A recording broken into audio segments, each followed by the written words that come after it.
ఏపీలో అసెంబ్లీ, లోక్సభకు పోటీ చేసే అభ్యర్థుల పేర్లకు ఆమోదం తెలిపింది కాంగ్రెస్ కేంద్ర ఎన్నికల కమిటీ.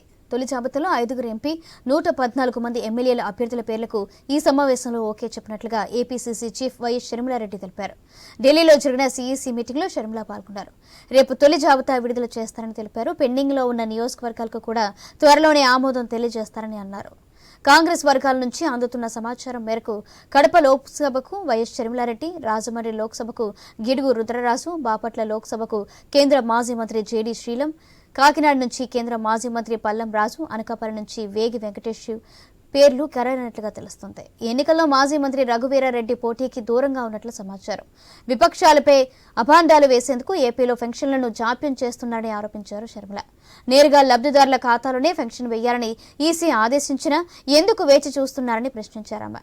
ఈ విషయంలో ప్రభుత్వ ప్రధాన కార్యదర్శి చొరవ తీసుకోవాలని కోరారు.